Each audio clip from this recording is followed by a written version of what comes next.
AFC South, NFC West, which is the worst division in the NFL today. Time for NFL Squad.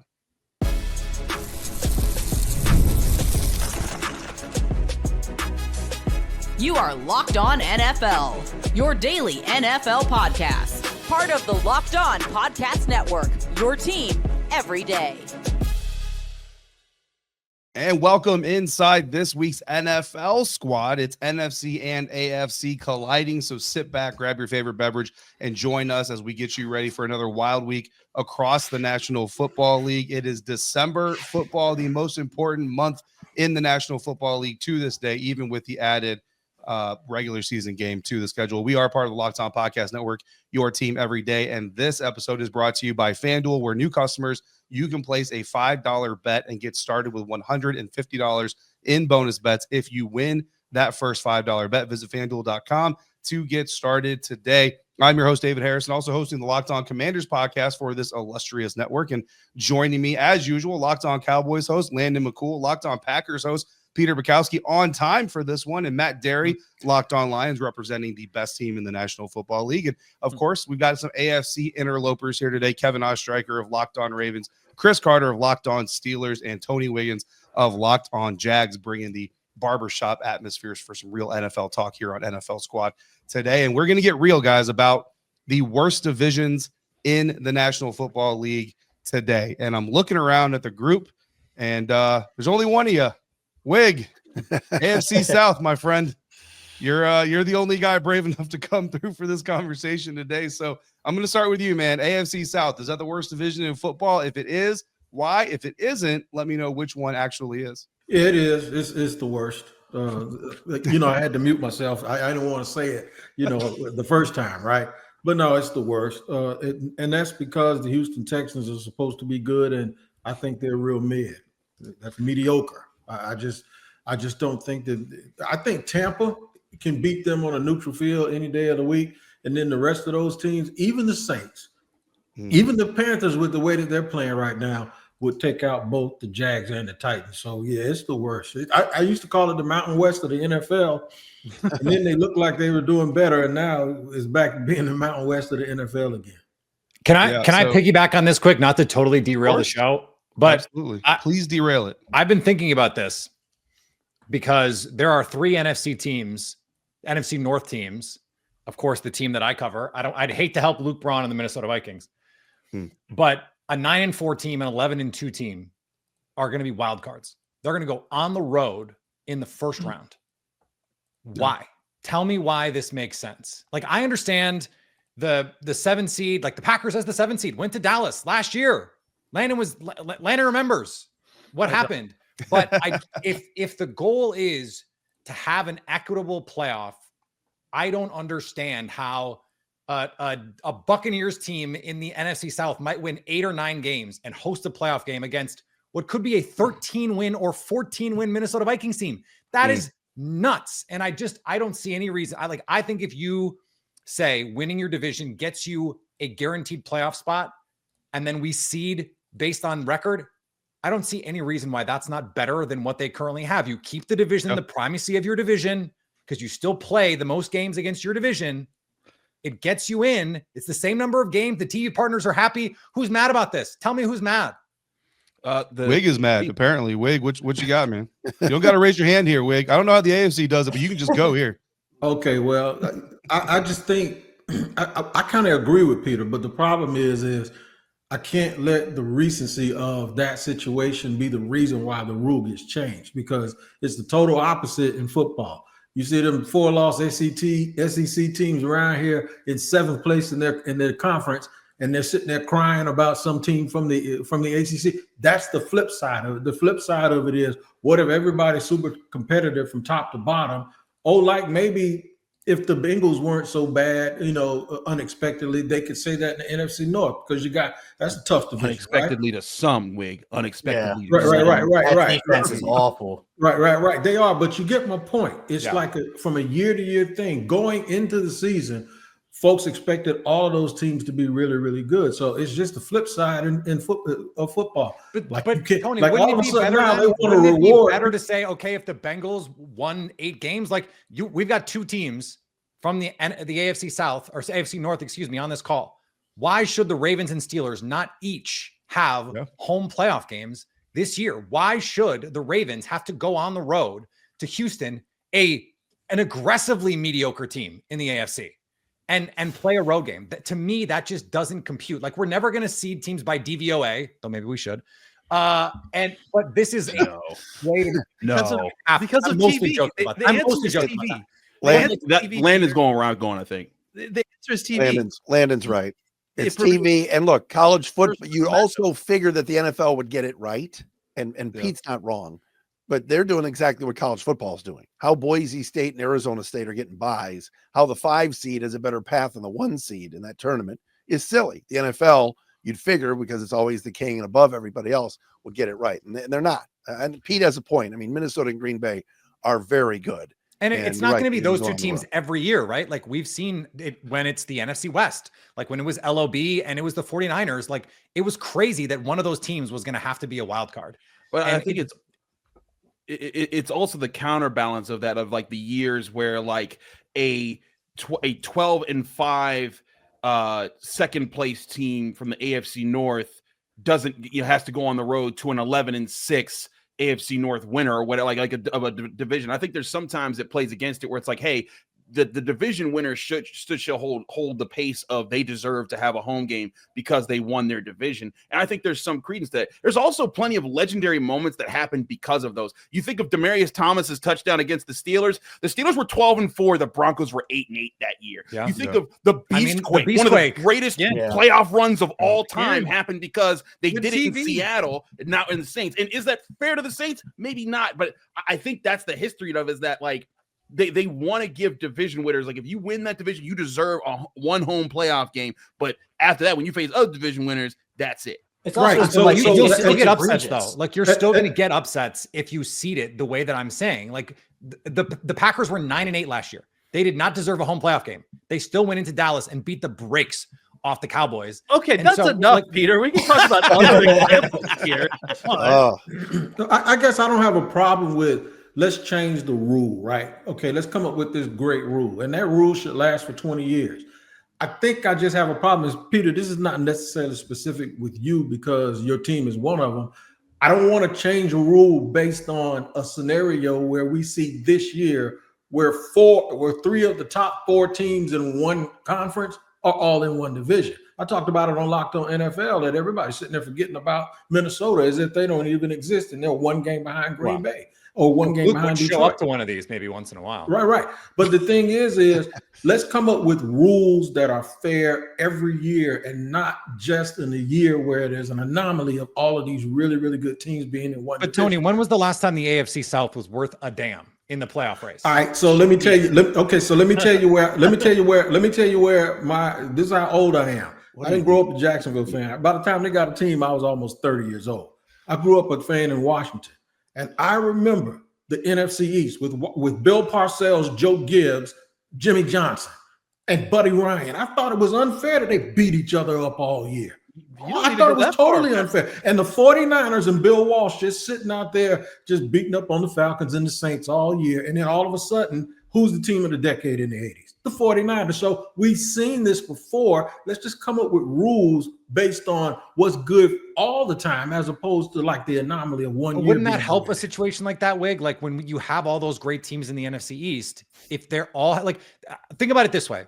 Not if their records aren't top tier, Peter. I think that's his point. It's those teams up no, on that's each true. Like, and if so they were everyone's lower beating up on each other, and you've got a 9-7 team, and you've got but also you do have other games. Like, there's only 6 games, and now so my thing is, with the extra game now, we get a better feel for this, because 6 your division games are worth a little bit less, right? Because it's 6 out of 17 versus 6 out of 16, and like, there's this great stat right now. The Packers, Vikings, and Lions are 28-3 against the rest of the league. 28-3 against everyone not in the NFC North. The Packers have lost to the Lions twice and the Vikings out of 4 losses. Their only other loss is to the Eagles, who are the 2 seed in the NFC. The Vikings' only loss outside of the division is to the Rams, who are in second place.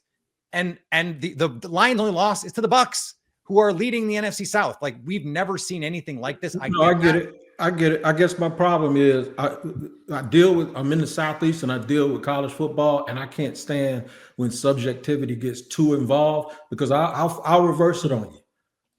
If we're going to really see the Kansas City Chiefs this year, which one of y'all going to put them in the top 4?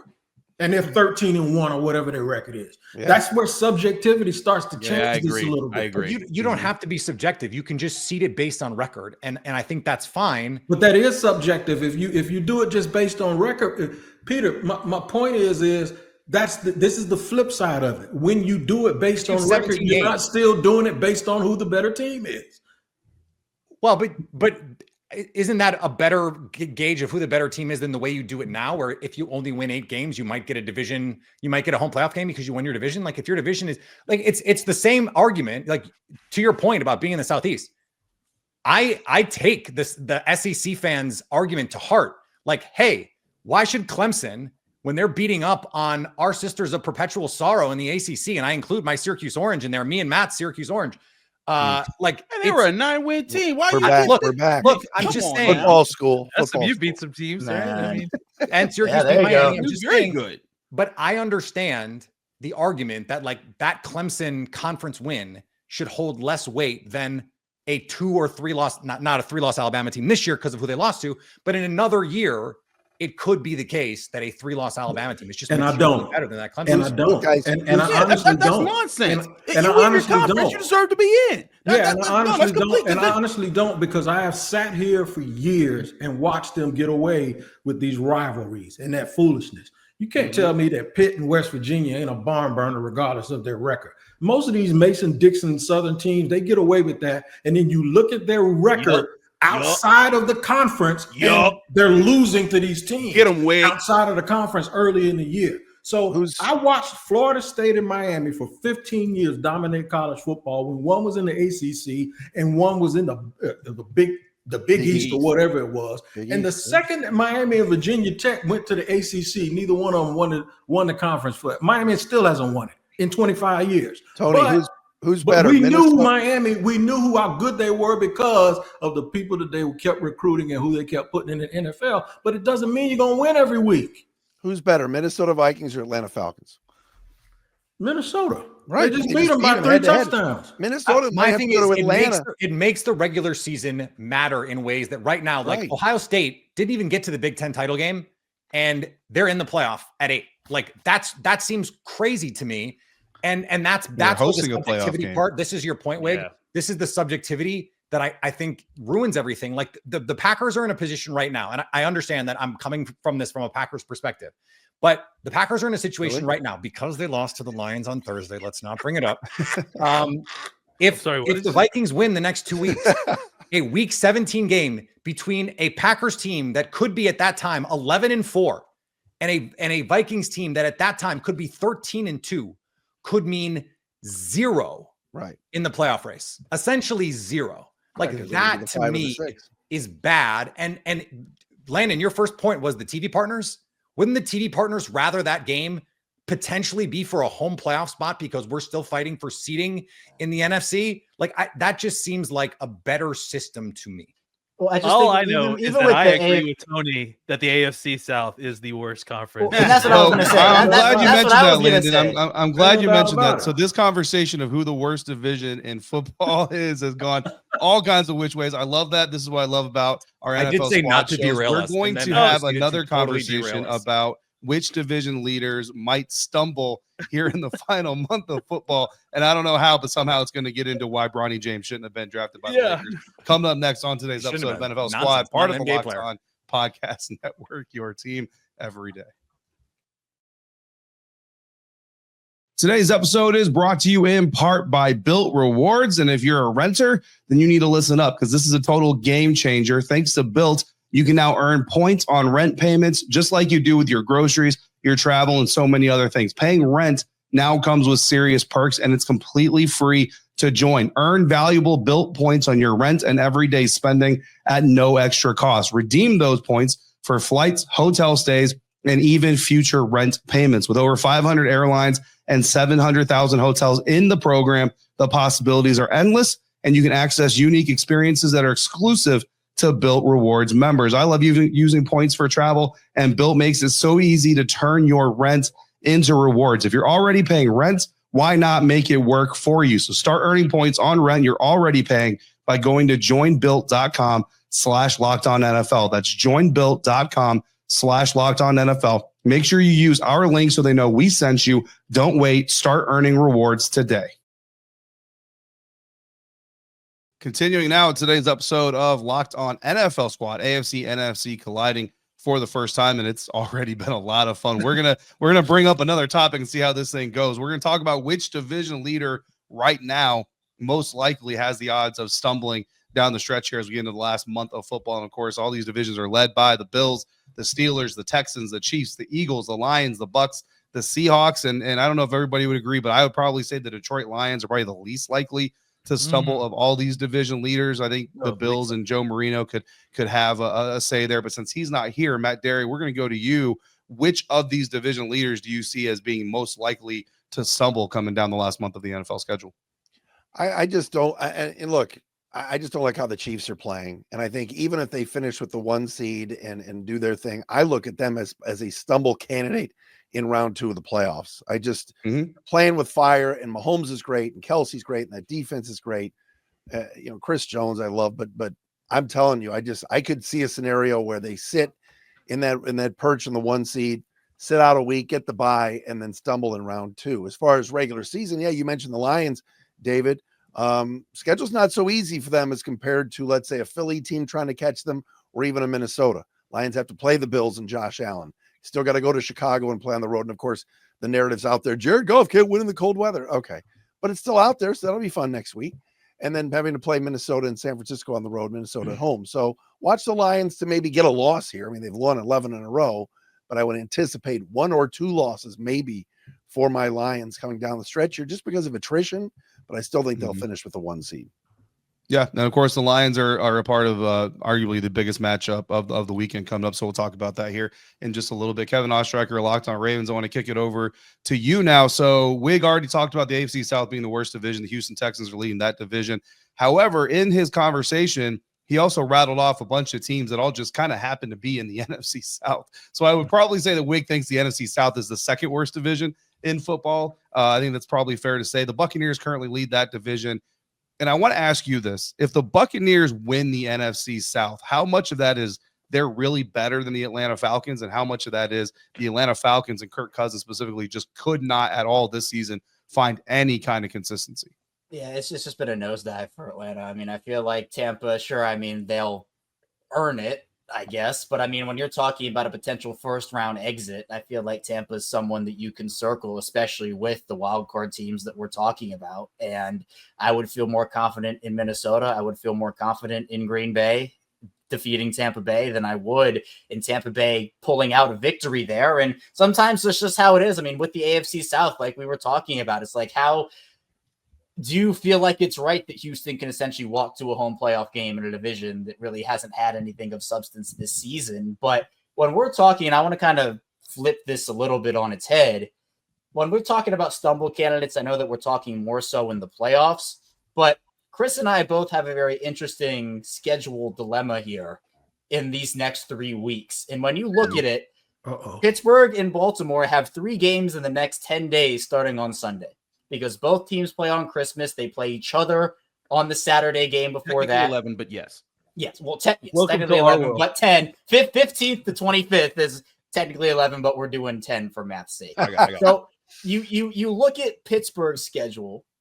It's Philly, it's Baltimore, and it's Kansas City. And depending on how you feel about it, it is brutal. Yeah, depending on how you feel about Kansas City and their stumble, whatever, that could be a different thing. Baltimore has the Giants. They have the Steelers, and then they have the Texans. We could be talking after week 16, and this division could be tied between the Ravens and Steelers if Pittsburgh loses to Philly and the Ravens and Baltimore beats the Giants and the Steelers. So in terms of stumble candidates, I'm not saying this for the playoffs for Pittsburgh. I still think they can be competitive in the playoffs, but I just don't think the AFC North is decided, despite Baltimore having some issues they have to work out. Plus, Chris, I mean, I don't know how you feel about it, but George Pickens being injured right now really worries me about that Steelers passing game, because I don't know who else they have.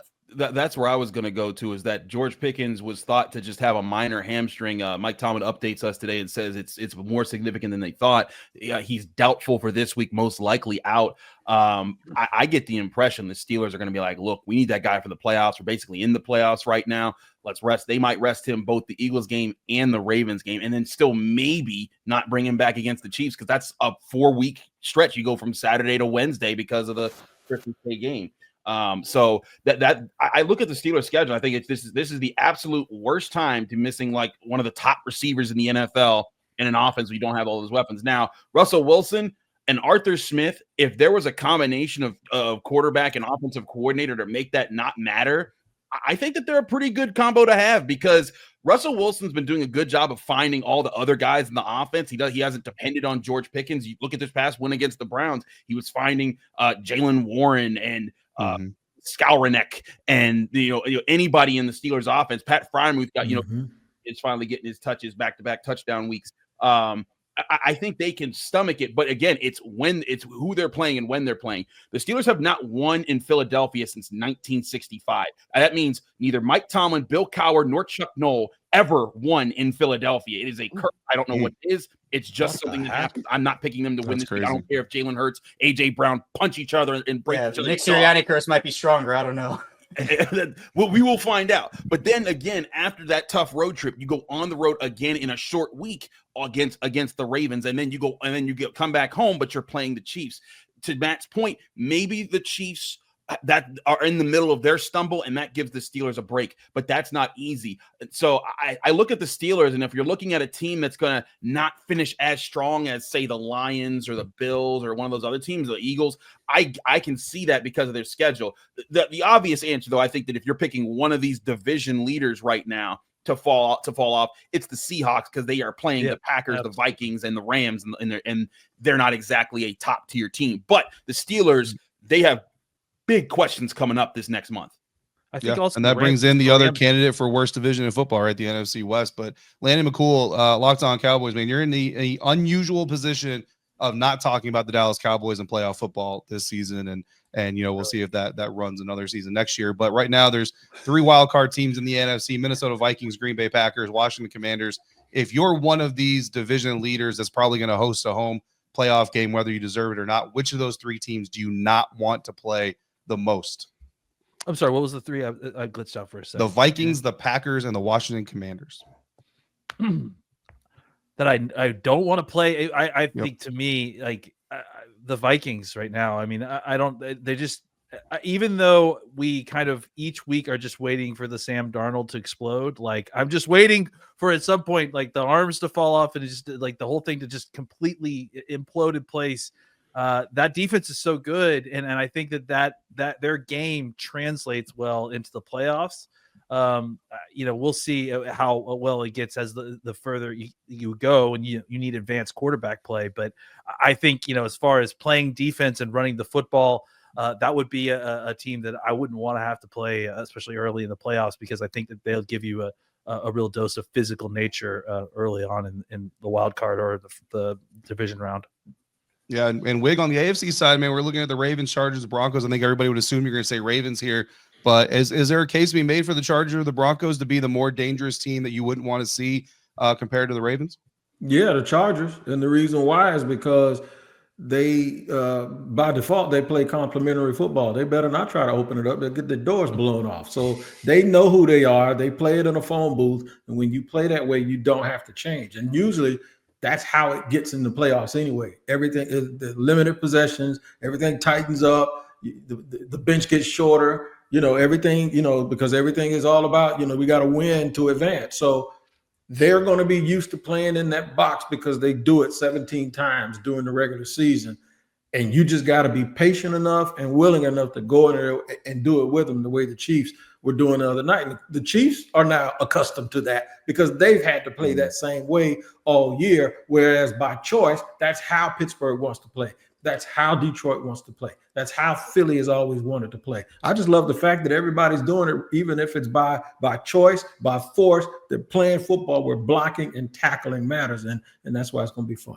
I think that makes Ladd McConkey one of the wild card pieces in this postseason run, because if he is out there, we saw with Ladd McConkey and not much else, the Chargers, I understand the Bengals defense, absolute cheeks, but they scored at will on that team.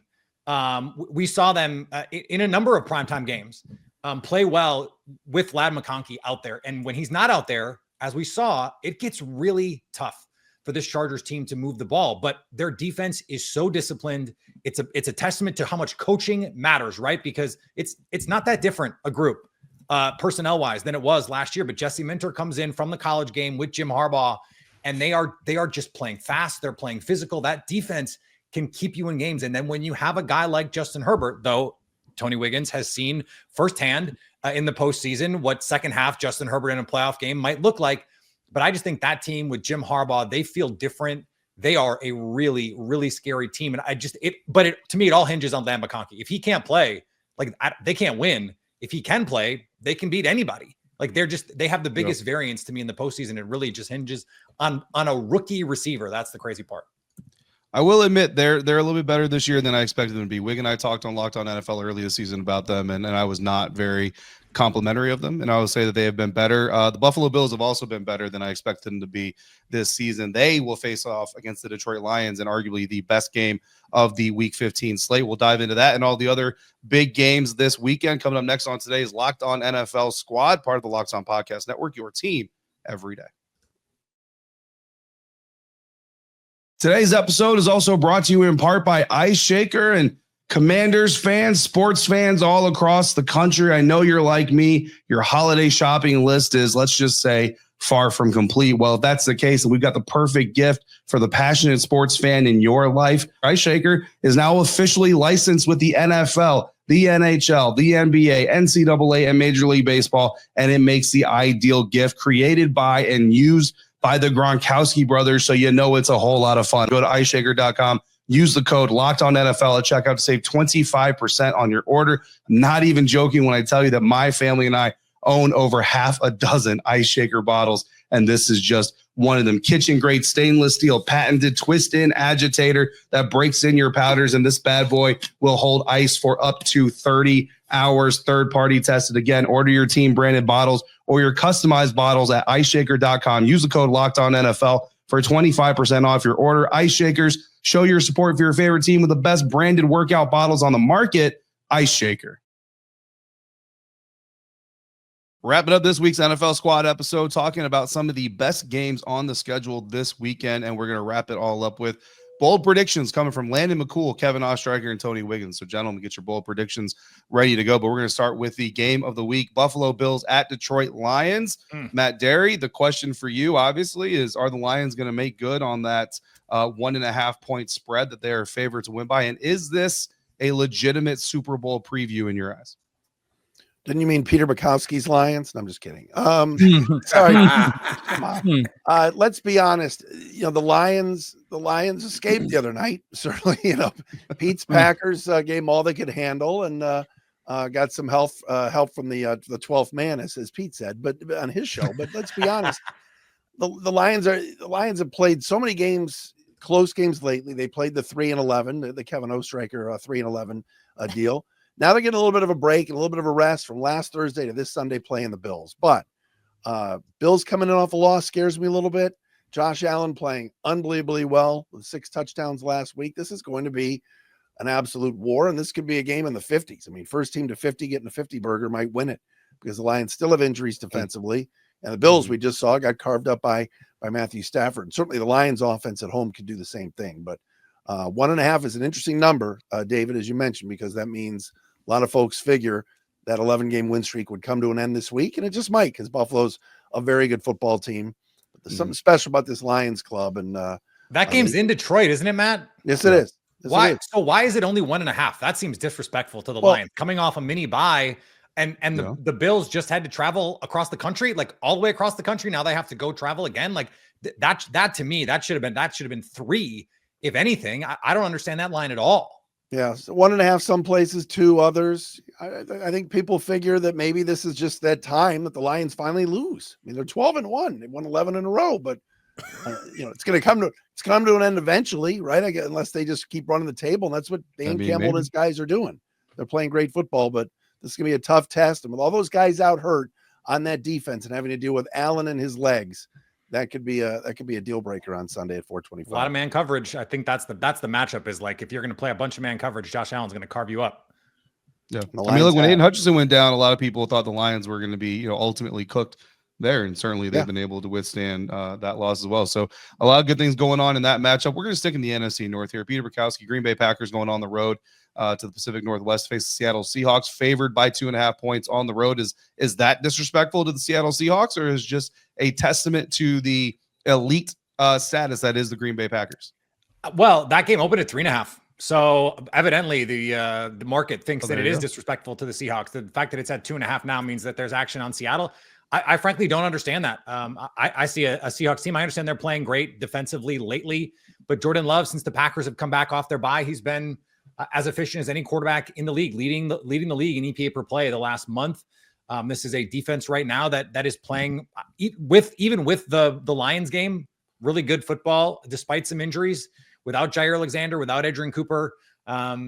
So I think this is a game the Packers are going to win, because I think they're going to be able to pressure. If you can't block, you just games against the Packers. If you can't block, you're just cooked, because they can block. And if games are still, I understand we just had a game that was 600 to 601 in LA, but the game still comes down to if you can block. And if you can't block, it's going to be tough to beat good teams. They just can't. This Seattle Seahawks offensive line just stinks, and they can't stop the run. So the Matt LaFleur will give you 40 carries. We know that. We've seen that. So I just think it's a bad matchup for the Seahawks. Yeah, and the NFC West will continue to battle it out with the AFC South for worst division in the NFL, along with the NFC South. Chris Carter, Pittsburgh Steelers are traveling not too far to face off against the Philadelphia Eagles. My Locked On Commanders audience is going to be hoping that the Steelers can pull off that 5.5 point upset victory, because the Eagles win and the Commanders lose in New Orleans this weekend. The Eagles will clinch the NFC East. If the Steelers can pull off the win, the Commanders can pull off the win, then that makes next weekend's Eagles-Commanders matchup a little bit more sexy. What do you think happens in this battle for Pennsylvania? Listen, man, I went to college at Cheney University, the first historically black college and university in the land. It's by Philadelphia. Let me tell you, those people are crazy. That environment is crazy. That's the reason the Steelers have not won there since 1965. It's a curse that's been upon this franchise. If Russell Wilson lifts the curse, catch me on the next squad show. Better yet, Peter, bring me on that night, because I'll just be screaming Super Bowl, because I've never seen this happen in my life with the Steelers winning in Philadelphia. I have to think the Eagles are playing some really good football. They do a lot of the things the Steelers want to do. Andy Weidel, who's second in command of the Steelers front office, he helped build the Steelers, the Eagles trenches not too long ago. So he's trying to do that for the Steelers. I feel like the Eagles are a step ahead in that direction. So you're missing George Pickens. You're playing a team that kind of plays the way that you want to play, who's healthy. Now, granted, Jalen Hurts, AJ Brown, who knows what happens there? That's kind of weird, but I think with all that, the Steelers have been winning pretty well lately. I think this is a week where they take a loss, they have to reevaluate, come back on the short week, and then see what they can do against Baltimore, where they've had a lot of success recently. But I'm sorry, but I can't touch this Philly curse that's just existed since time immemorial for the Steelers. And again, this is a good Eagles team on top of that. Imagine all that Philly team focused in one direction. I couldn't imagine that ever happening. Listen, Eagles Cowboys at Cheney University. I had to find the place where most people, because the yo mama jokes, the cuss words, everything, the vitriol, that was more fun than the game. I would sit and watch Cowboys Eagles fans argue all day. It's one of my favorite things. It's kind of wild to think that the Lions might win a Super Bowl before the Steelers just win a football game in Philadelphia. That's kind of wild to me. Bold prediction time. We'll start with Kevin Ostreicher, Locked On Ravens, buddy. What's your bold prediction here for Week 15? Man, I'm sticking Baltimore for this one. The Ravens opened up on FanDuel as 14.5 point favorites for their game against the Giants this week. I'm saying the Ravens win this game by 30 plus points. Oh, I just 30. The Giants are pretty bad. The Giants are pretty bad.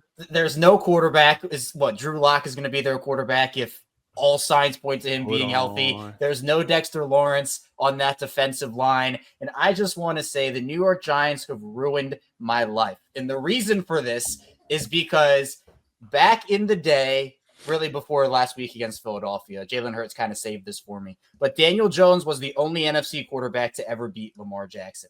The second the schedule came out, I circled this game against the Giants, not because I thought it was going to be this clash of the Titans or anything, but because I wanted the Lamar Jackson revenge game over Daniel Jones. I wanted that game. And what did the Giants do?